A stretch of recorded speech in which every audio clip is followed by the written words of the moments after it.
Welcome to Home Sweet Home. First down, say!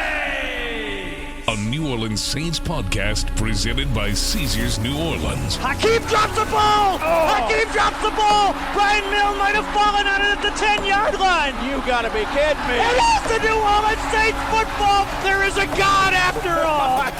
Join us as we celebrate 50 years of cheers, tears, and celebrations we'll never forget on our home turf. Look out, right through!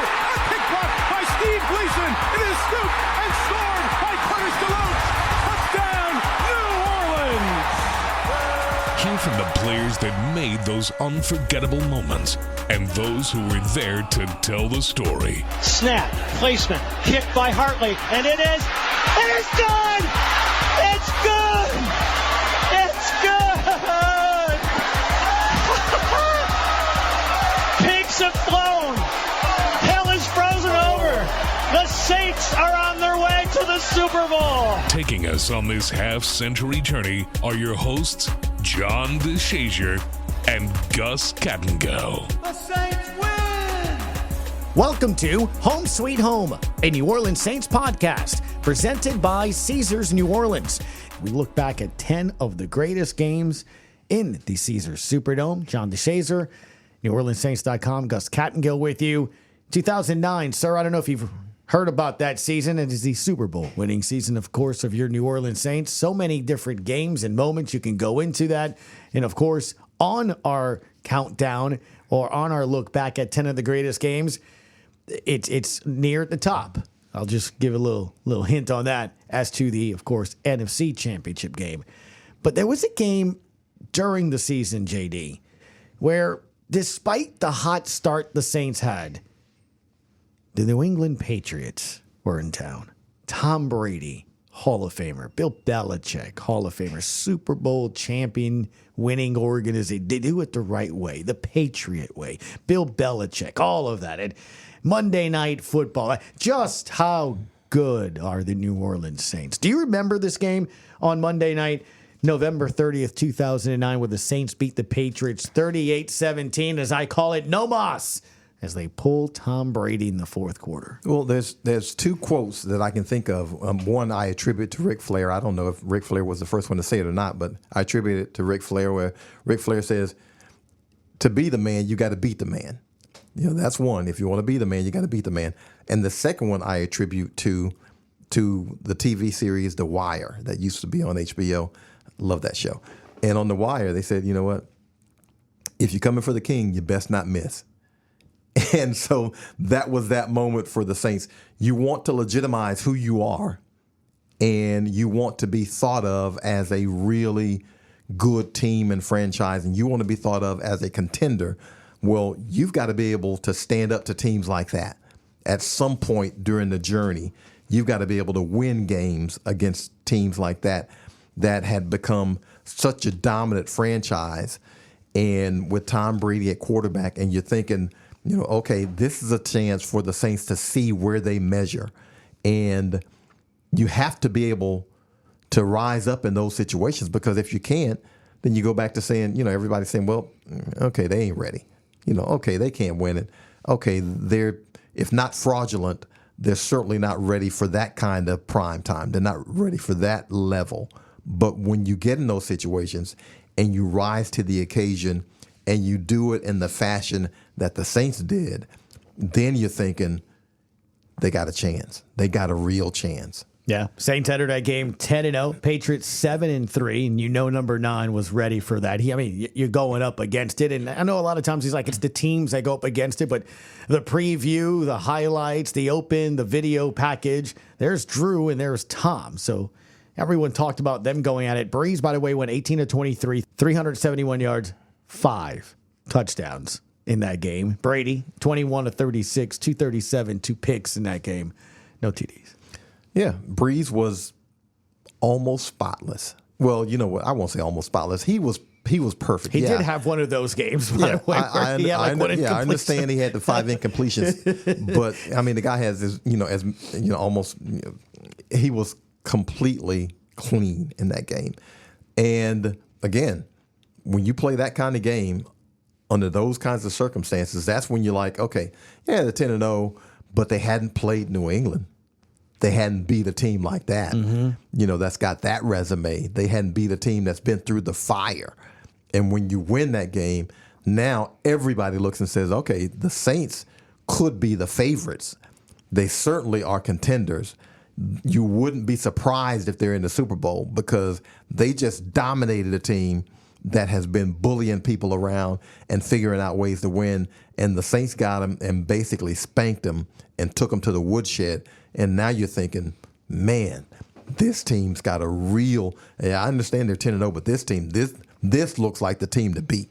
It was a game of validation, and it was symbolic, right? When Tom Brady gets pulled in a game. Yeah, because when New England says no mas, yeah, that's telling. Yeah, that's the Saints basically again putting foot to posterior, and there is nothing New England could do about it. I mean, it was an avalanche, and it was unquestionable that the Saints got to the point where they were just going to dominate New England, and there was nothing the Patriots could do about it. And, of course, no mas coming from a boxing match that took place, JD, in the Caesars Superdome, a very famous boxing moment there. So to help us go back down memory lane, a very key member of the defense joins us, Roman Harper, to go back in time to go over no mas. Roman, as we welcome you in, when you look back at that season, obviously it's a Super Bowl winning season, but when you look back at that game, did anything stand out to you about that game? Was it special and unique for you guys? You led the team in tackles with 10 that night on the defensive side, a couple of picks from Mike McKenzie, things of that nature, and the crowd and the dome the way it was. I call it no mas, right? I mean, they pulled Tom Brady out in the game, man. So what stood out to you?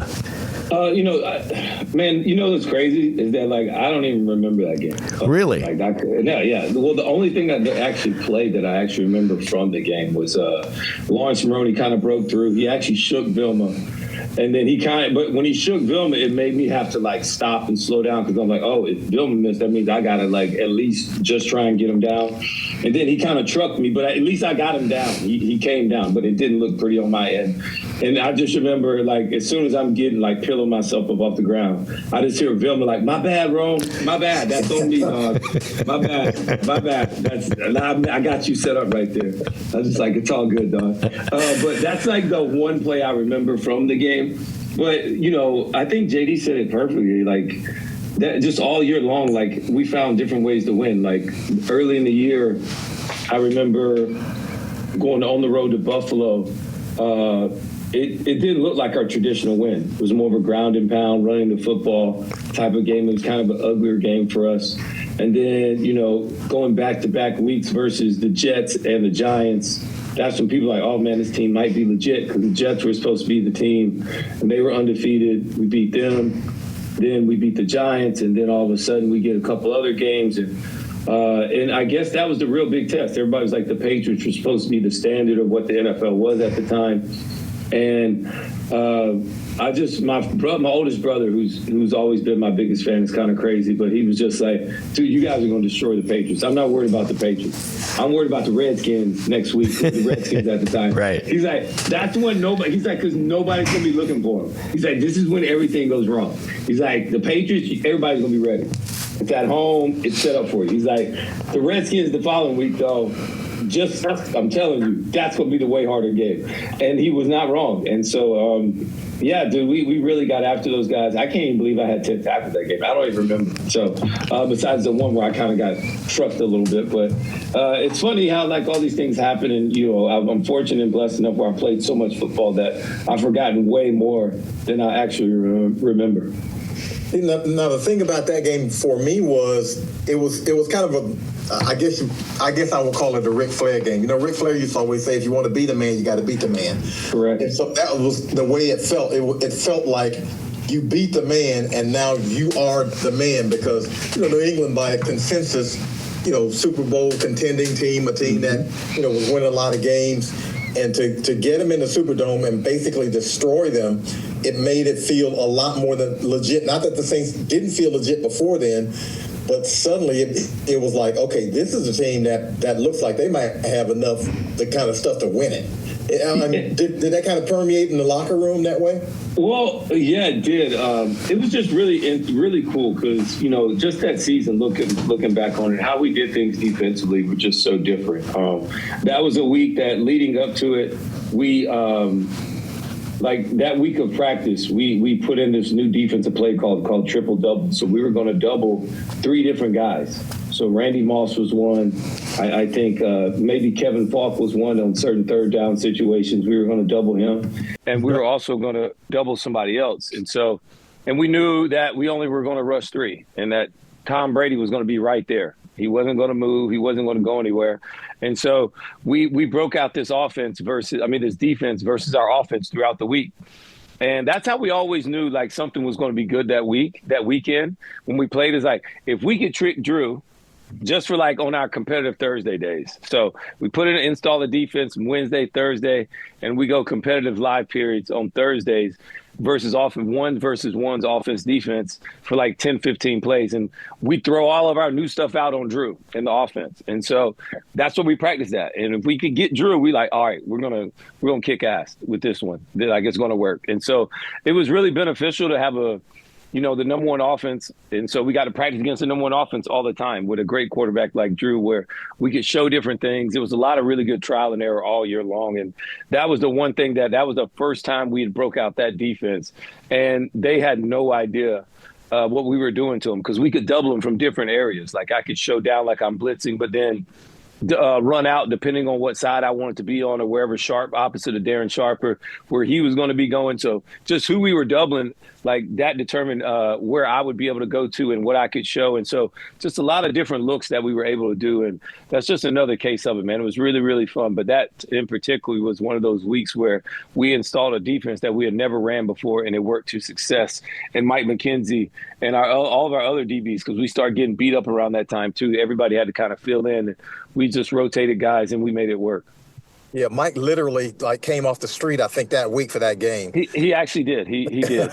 He did. Yeah, and had a great game. A great game. I mean, like a great 2 weeks, really. It was like an amazing 2 weeks. And then it was like, all right, back off the shelf. So, but it was fun. And he still got a championship ring out of the whole deal. Yeah, exactly. Hey, did you guys, now you're in a defensive groove during the game. You're battering Tom Brady. You're bludgeoning him. You're beating him up pretty good. Did anybody say anything to him, or was it one of those let the sleeping dog lie? Yeah, I don't remember hitting him at all that week. So, it's amazing like what goes on in a game. And when you're actually playing the game, you don't notice anything because you're just doing your job. I got a couple examples of that just throughout my career. Like I didn't know we were hitting Brett Favre the way we were hitting him in the NFC Championship game. Everybody watching the game did, but when you're actually playing it, like I had no idea.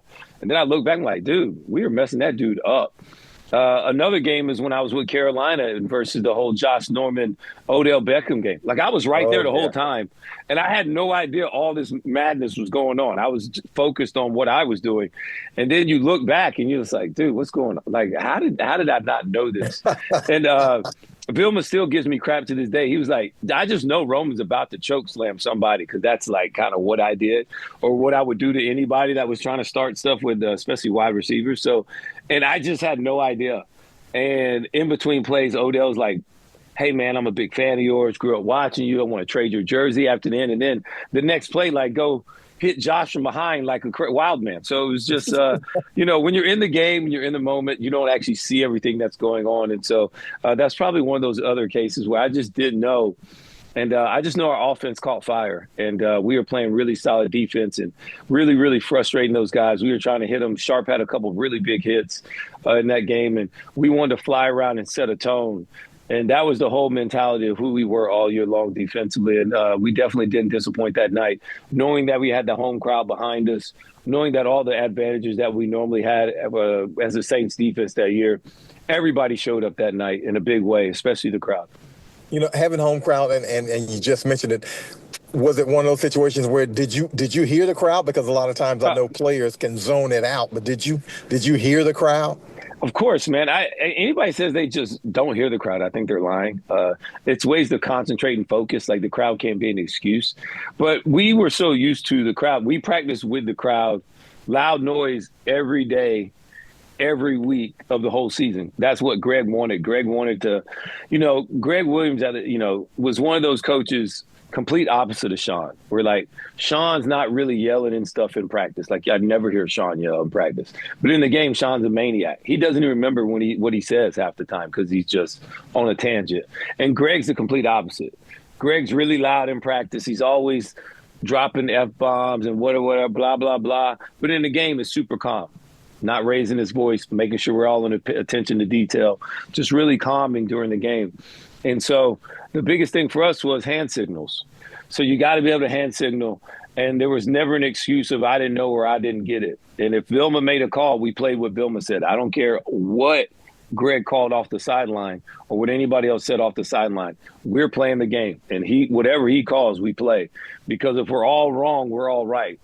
But if two of us are right and the other 7 or 9 are wrong, then we're all wrong. So everybody's got to be on the same page. So communicating was really, really vital for our success all year, especially with the Saints. And like I said, having a home field like in New Orleans, there is nothing like it. The atmosphere, especially when we're winning, stand up and get crunks playing over and over.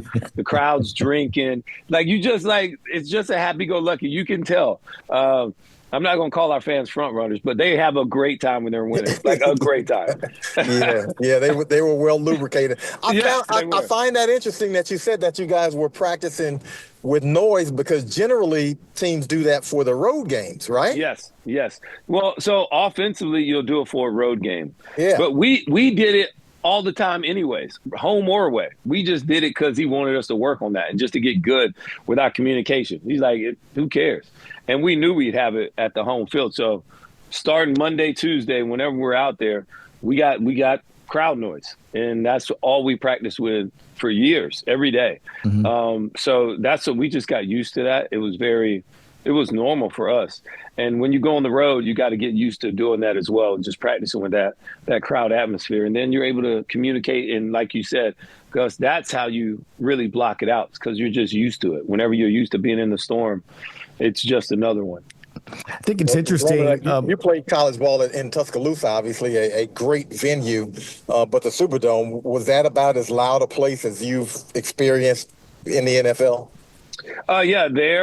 Seattle, of course, is another loud stadium. I thought Kansas City gets loud, but it's not like over the top loud all the time.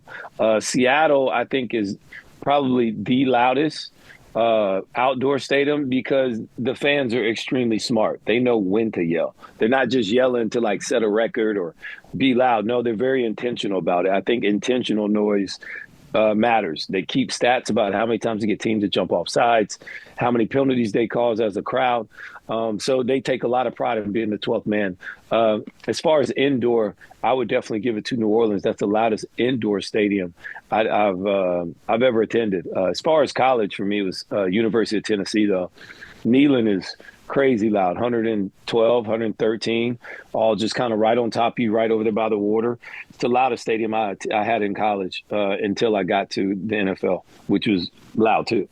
I was going to say, I think one of the things that's interesting to me in this process is, we've had Tracy Porter on to talk about the NFC Championship game. Scott Fujita came on and talked about, obviously, 06 too. And one of the things that you just said, there's a commonality in this. Communication, you said, right? If everyone's wrong, then you're right, if that makes any sense. I love that. And I hadn't heard that before. It makes a lot of sense, though, going off of Jonathan, because when I think of, obviously, the pinnacle of communication and playmaking is against Peyton Manning, right? In the Super Bowl. Yes. And we've heard so many stories of Vilma out audibling, Peyton, the interception, hearing Tracy go over, hey, we worked on this. I looked on this on film. And then hearing you say that getting ready for that game against a guy like Brady and how they operate, did it kind of give you all, I don't know, confidence, hey, we got this? Or was it almost prep for that? Or was it just a culmination of you guys did this every week? It was just interesting to me to hear that. Yeah, I think we just did it every week. We were never surprised or shocked when we won a game because of the work we put in throughout the week. And then, how much we hung out after the games. It just meant a lot for us, honestly. Like, that team's special, not because of all the wins we had. Like, that was great, but it's really how many fun times we had off the field. That team was a team that hung together a lot. in a city that not everybody loves to hang out in, except for like Bourbon. But we didn't do that. We hung other places, but we were always together. And so the communication aspect of it, everybody kind of trusts each other. And we just kind of the communication was all the time. And like I said, if Vilma out-audibled somebody, like literally the most I'd ever seen, I give Vilma a lot of credit, but Jolon Dunbar versus Atlanta one year when Vilma was hurt, I swear he would check from a blitz to cover 2, literally did it 3 times, like before the ball snap, because Matt Ryan was going back and forth. Jolon was worse. If Vilma was bad, Jolon was even worse. So, but the thing is like, it didn't matter because we just were so like, we're just so dialed into where we just got to get it done. And everybody's in tune and eye contact. You think you lock in, and if my corner's locked in, if Tracy locks in, I know Tracy's body language, and I'm like, he didn't get that call. So I got to hedge my bet to make sure I got his back just in case. And so it's just that back and forth, knowing each other's body language, knowing when somebody's locking in or trying to get control of them or trying to get their attention, all these things back and forth, man. Like, it's just when you play with the guys beside you all the time, you just know them. And like I said before, as much as we hung out, we knew each other even better. It wasn't just a relationship when we were in the locker room or on the field. It was way more. It was way beyond that.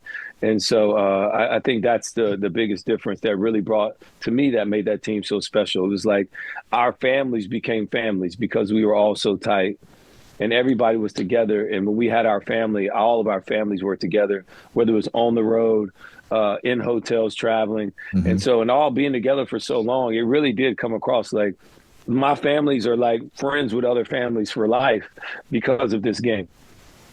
Hey, Roman, was there a point during that regular season where it just kind of hit, hey, we're going to win this thing? Not we think we're going to win it. We're going to win it. I think it kind of came after that win against New England. We kind of felt like that was like, okay, we can win this thing. And then when we won against the Redskins the way that we did, that's when everybody's like, bro, there's no way we can't win now. Because like you said earlier, it was, the great teams find ways to win multiple games in different facets. And for us to win when we had no chance and we still won that game, that was crazy. And we just continue to win. And then it was also, we were just ready by the end of the year. We were able to get the 1 seed, even though we stumbled into the playoffs, and they said nobody had lost the last 3 games and won a Super Bowl. And so that's all we heard about. Mm-hmm. And then we came out, we stomped at Arizona, and then we came out and, barely got the win versus Minnesota. And at that point, we had to listen about how great Peyton Manning was, the son of New Orleans, blah, blah, blah, for 2 straight weeks. I think we actually got into a fight, like right before the Super Bowl, before we got to Miami. I think with the offense, defense kind of got into a scrum. And it was like, dude, we're ready. We need to get out of here. We need to change the scenery. And we just could not wait to play the game because we were so tired of hearing about how great Peyton Manning was and how we were the underdog and all this other stuff. And so it was just time. But that's who that team was. We were a team that always, we always rised for the bell. We always got up for it. And we knew what it was going to take to win, which was all of us collectively coming together and continue to do what we do. If we just do what we do, we're going to be just fine. Did you start the fight? No. It was not me. I think it was Nate Bussey and Zach Streif probably was in it because Zach Streif always started fights back then. Always. Zach Streif was always in it. Always. I got to ask you just from a fan standpoint, too, because obviously not many seasons, especially when you have a Super Bowl winning season, you face 2 of the greatest quarterbacks to have played, right? Is there a compare and contrast? If I'm a fan sitting here, I'm going, dude, especially where you playing there at safety, are there similarities? Are they different? Which one's harder, from that position, from that perspective? Or was it that year, like you're saying, you guys were just so locked in, it was, just that quarterback that week?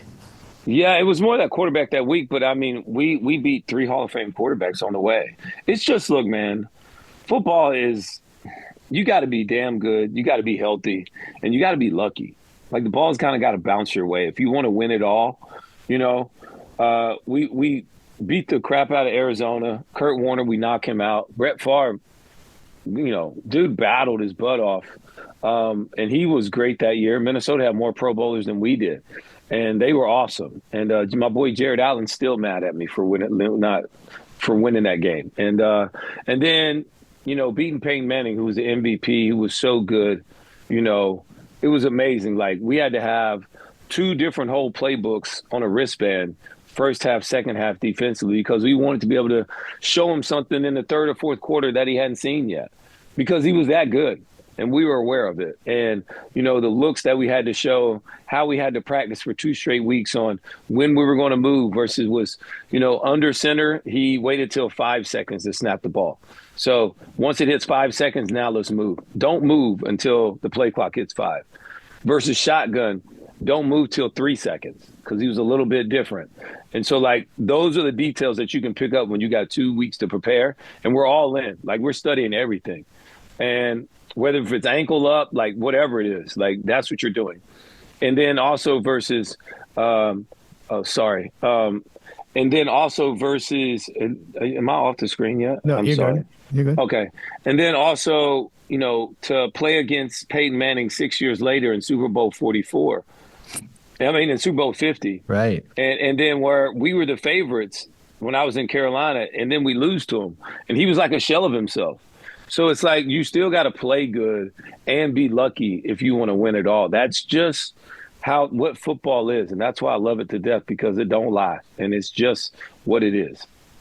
Ron, you mentioned that 2009 season beating 3 Hall of Fame quarterbacks in the playoffs, but when you throw Tom Brady on there, that's at least 4 Hall of Fame quarterbacks, and that's at least 4 quarterbacks who might be Eli be in there too. So Eli too, yeah. So that might be like 5, 6 quarterbacks that are in the top, maybe 25, 30, 40 all time in the NFL. Do you look at that and say, you know what, man, that's a heck of a run?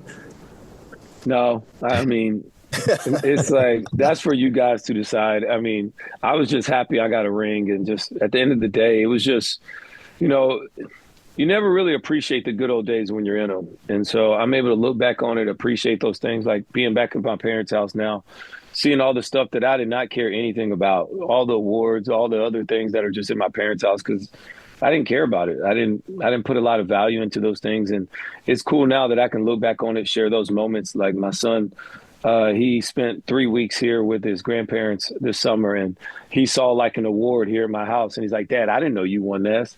Like, why didn't you ever tell me?" I was like, I just never put value in it. And so for me, I was just a football player that loved playing football since I was a young boy.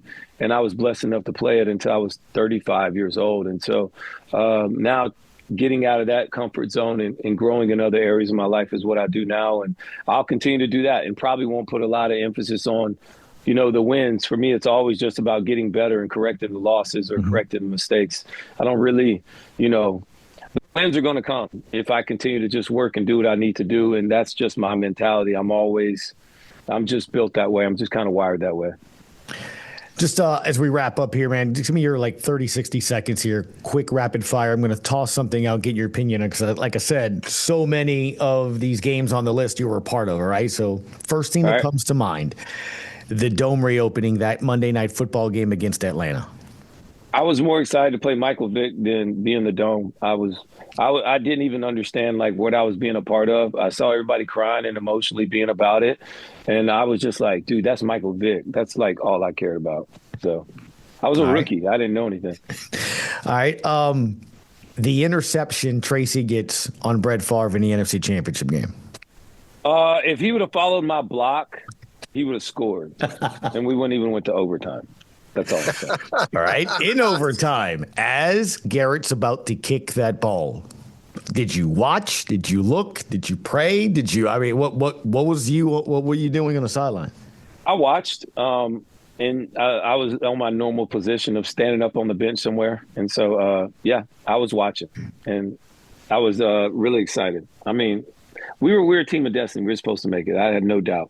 All right. I'm going to close out with the pick six in the Super Bowl.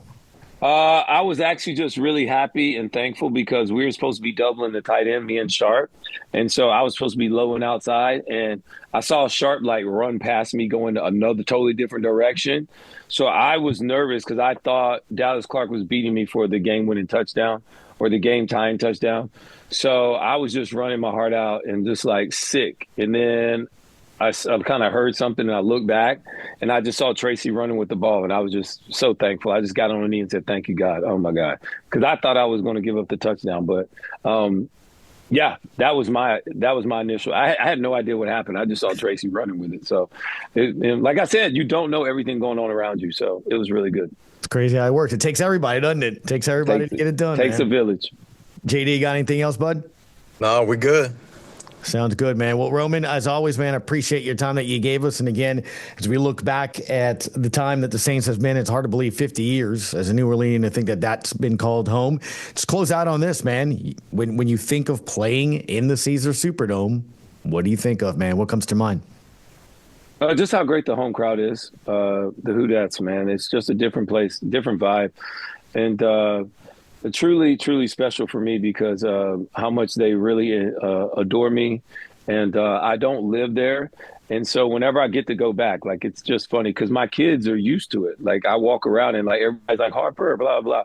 And my kids are just used to it because you're like, Dad, you're, like, so famous here in New Orleans. But, like, in Charlotte, I'm just, like, a normal dad. And it's, like, it's cool. I get to, like, switch gears and switch lanes. So I'm forever grateful. Especially with the shirt you're wearing, right? I mean, they don't like it, but they love it. not many Alabama people have. It's funny because all the LSU fans are so conflicted because they love New Orleans, the Saints, but they hate Alabama. And I'm like theirs. And they're just like, we hate Alabama, but not Roman. He's different. So I appreciate it. Our thanks to Roman Harper for giving us a little time. It was fun looking back at that game again. Such a moment in a season where we could look back for weeks about all the different moments in that season. But as you mentioned, that was one where, all right, chest got, stuck out a little further out if you're a Saints fan. Like, all right, we're actually good. You talked a little more smack to your friends across the league, didn't you? I mean, if you did. Yeah, and listen, you have to also give, tip the cap, tip of the football helmet to the defense that held New England in check. They came up with a great game plan, got a couple of picks off Tom Brady, and really helped set the stage in that one because, you get some turnovers and you get the offense that the Saints had at that point rolling. Now suddenly it becomes an almost impossible situation for an opponent to make a comeback on the road under those circumstances. A little quick bit of love for that defense, like you say. So much is talked about 2009, and rightfully so, a lot of the offensive players. Well, the Saints defense was record-setting that year too. Yeah. I mean, they don't win the Super Bowl without that type of defense, without the play of Jonathan Vilman, the rest of those guys too. That's a side of the football that probably often doesn't get talked a lot about. It should. The numbers and the records say it do as well. But to your point, you go into that game, Drew threw 5 TD passes. But to your point, you made Brady uncomfortable. You made Bill Belichick say, we got to get this guy out of here so he doesn't get hurt. Yeah. And you get in a situation where that season, the way the offense was clicking, it was the Saints defense just turnovers, getting the ball back for the offense. They might have gave up a few yards here and there, maybe a few points here or there, but actually they did great in terms of surrendering point or stopping teams, keeping them out of the end zone. But it was the turnovers that they were able to come up with to give the ball back to the hottest offense in the league, to where basically they said, look, we don't need you to shut them out.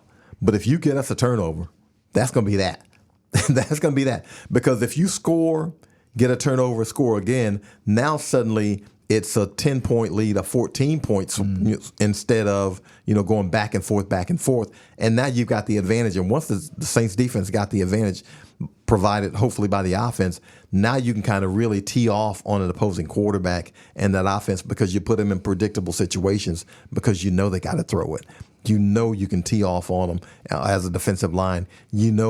As a secondary, you can say, okay, we can play a little safer here because, we're going to tee off, we're going to blitz, we're going to gamble a little bit more, or we can play it safe because the line's going to get to him. The linebackers are going to get to him. We're going to get this guy on the ground because they had a really aggressive defense. And so you could put some hurt on some guys. Your partner on the basketball side of things to this day still talks about that game. No mas, as Tom Brady goes towards the sideline and the Saints win that game. We hope you enjoyed looking back at that game back on the November 30th, 2009, as the Saints beat the Patriots 38-17, one of the 10 greatest games in the Caesars Superdome. You've been listening to Home Sweet Home, a New Orleans Saints podcast presented by Caesars New Orleans. We'll see you next time. Thanks for listening to Home Sweet Home, a New Orleans Saints podcast presented by Caesars New Orleans. Favre sprints to his right, throws back across the middle, and he's intercepted. Porter.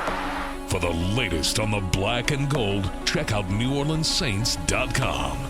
And be sure to check out the New Orleans Saints podcast for the latest news from your favorite team. Will he get it here? Yes!